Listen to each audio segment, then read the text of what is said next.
Good morning. I am Yongwook Lee, Director General of Fiscal Participation at the Ministry of Planning and Budget.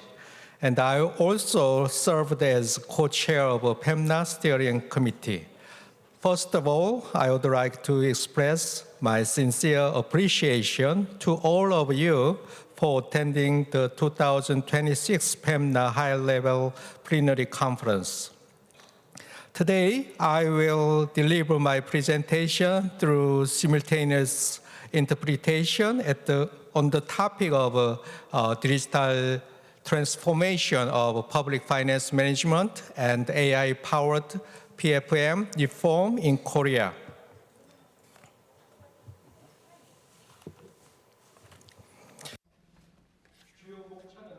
This is the order of my presentation. First of all, I would like to speak about digital transformation, or DX, of public finance management, PFM, in Korea. Next, I would like to discuss advancing digital transformation with the establishment of the Ministry of Planning and Budget. And third, AI-powered PFM reform in Korea. And lastly, I would like to address the challenges that we face briefly. Digital transformation of PFM in Korea. The current status. This is the evolution of digital transformation in Korea. For PFM, in 2004, we initiated the development of an integrated fiscal information system as a national policy task. Through piloting and preparation, in 2007, we were able to launch the Digital Budget and Accounting System, or DBRAIN. In 2009, we introduced accrual-based double-entry accounting, and this was also incorporated into DBRAIN. Based on these efforts, in 2013, DBRAIN was awarded the UN Public Administration Award. And in 2016, we established Fiscal Information Service, Korean Fiscal Information Service, KOFIS, as a dedicated agency for DBRAIN operations. And a lot of fiscal analysis was built.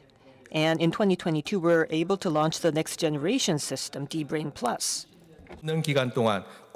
So over the past 20 years, we have seen a consistent development of digital transformation for PFM in Korea.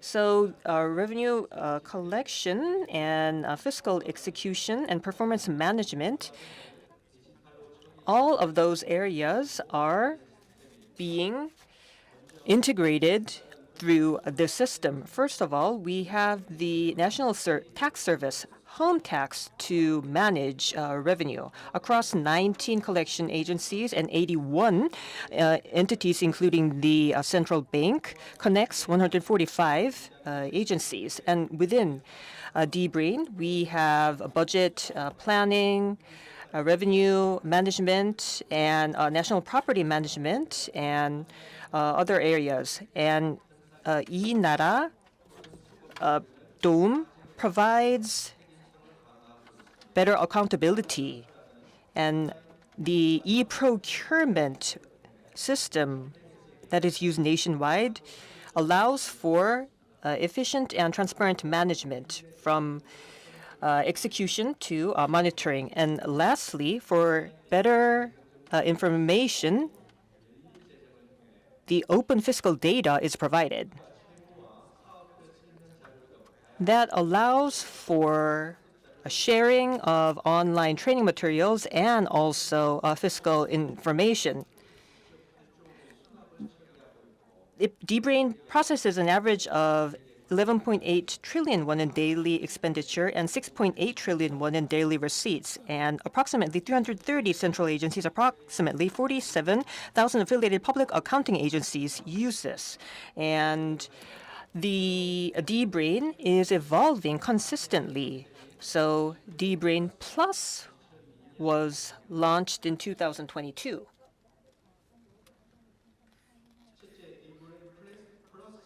In DBRAIN Plus, we have expanded the scope of fiscal information. When DBRAIN was first launched, it focused only on central fiscal data, but it has also added a local government finance and local education finance, and it is connected to the local government finance to provide more data. And another system was connected to add more data on local education finance. And not only with public agencies and other administrative data, but also private sector data is incorporated. And also the related agencies are under constant discussion to increase the scope of the data connection. And we are also expanding the scope of fiscal operations. So loans and budget and receipt and expenditure management and treasury bonds and also investment and other fiscal work has been included. And third of all, in DBrain Plus, there's also fiscal analysis features. CODAS is a data analysis system that allows for a connection with private sector data bases from credit card companies and telecommunication companies. And KORAS is our policy state management service. And KORAS stands for Korea Risk Assessment and Horizon Screening. And this real-time monitors the situation. And if there are fluctuation in major indicators, then alerts are signaled. And making use of these features, the policy makers and implementers are able to, the policy implementers are able to identify risks and take preemptive action. And this allows for more efficient budget planning. And such information and analysis is used not only by the Ministry of Planning and Budget, but also the Bank of Korea and also a fiscal area researchers in the private sector. And this system establishment and e-government efforts by Korea had Korea ranked fourth place in 2004 in terms of e-government development. My next theme will be advancing digital transformation with the establishment of the Ministry of Planning and Budget. I would like to introduce the MPB and also its efforts to advance transparency and responsibility based on open fiscal information for all. In January, the Ministry of Planning Budget was separated from the Ministry of Economy and Finance as a separate ministry, and its mission is to build a super innovative economy and an inclusive community. Its main areas of work include the following. First is strategic planning for the future. To respond to the structural challenges that Korea faces, we are going to establish mid to long-term national development policies. And second is innovation of fiscal management. To support the mid to long-term national development policies, we are going to pursue proactive and strategic fiscal management and reform expenditure structure. And performance management will be reformed, and we will also reform preliminary feasibility study and private-public partnership as well.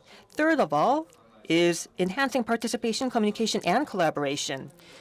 To encourage public participation across the entire fiscal process, we are going to enhance fiscal information disclosure and step up cooperation with the international community and local governments. Next, I would like to delve deeper into the 5 major structural challenges that Korea is facing and what are we doing to respond. So there is a multitude of challenges that threaten our growth potential, including demographic change, climate crises, polarization, and disappearing local areas. These are not going to be addressed only by short-term measures, and so we have to set a policy strategy and a vision in the mid to long-term vision. So we are going to set a plan for up to 2030, and there are also going to be 5-year national fiscal management plan and mid to long-term national development strategy. these specific challenges, I believe, are shared across other nations represented here. So I hope that we will be able to come to solutions through mutual cooperation.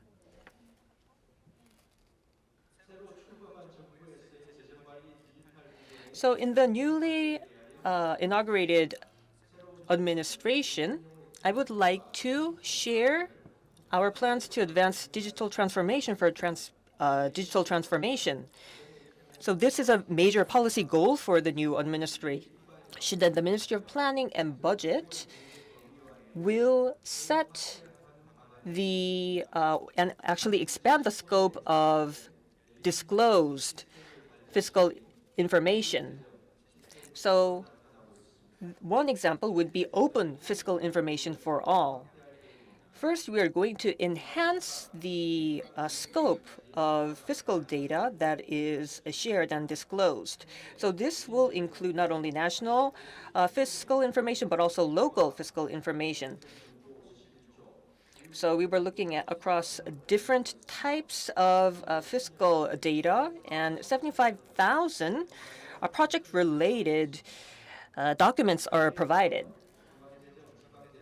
And central and local and also local education fiscal information are areas where more than hundreds of different types of data are going to be provided. Currently, in the open fiscal information for all, there is project description information. However, it is too streamlined and brief, and therefore more details need to be provided for the general public to understand. So the budget and the rationale behind the budget and also the expected effect from the project, those kind of details are going to be disclosed before they are finalized at the National Assembly. And third of all, to provide better access for the public, we are going to provide a better educational system, which includes the fiscal information history exhibition and also a fiscal information education hall and also libraries. And we are going to also provide useful information for private sector experts in this area. AI-based statistics and important indicators are going to be effectively disclosed. And these systems will be launched at the end of this year, so we will be able to share more details on the system next year, hopefully. Now I would like to speak about AI-powered public finance management reform in Korea. Korea is pursuing an AI-basic society, which means a society in which everyone can share the benefits of AI and collectively manage its associated risks. To establish this AI-basic society, establishment of AI infrastructure and Korea AI transformation, or AX, is required. First of all, to establish AI infrastructure, the public and private have to join hands to attain more than 50,000 GPU by 2030, and electric power and other infrastructure will be obtained to provide a better AI R&D environment.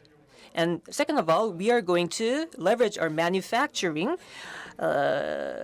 AI to support the manufacturing industry, which will include robot, automobile, shipbuilding, electronic appliance, drone, and semiconductor. And of course, this includes the public sector.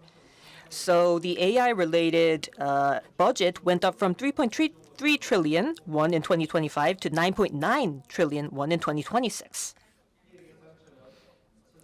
At the Ministry of Planning and Budget, we are going to benchmark our efforts on more advanced nations' experience. First of all, we are reaching for better productivity combined with fiscal soundness. So D-Brain Plus will be upgraded for AI data analysis services and AI-driven financial policy and strategy development.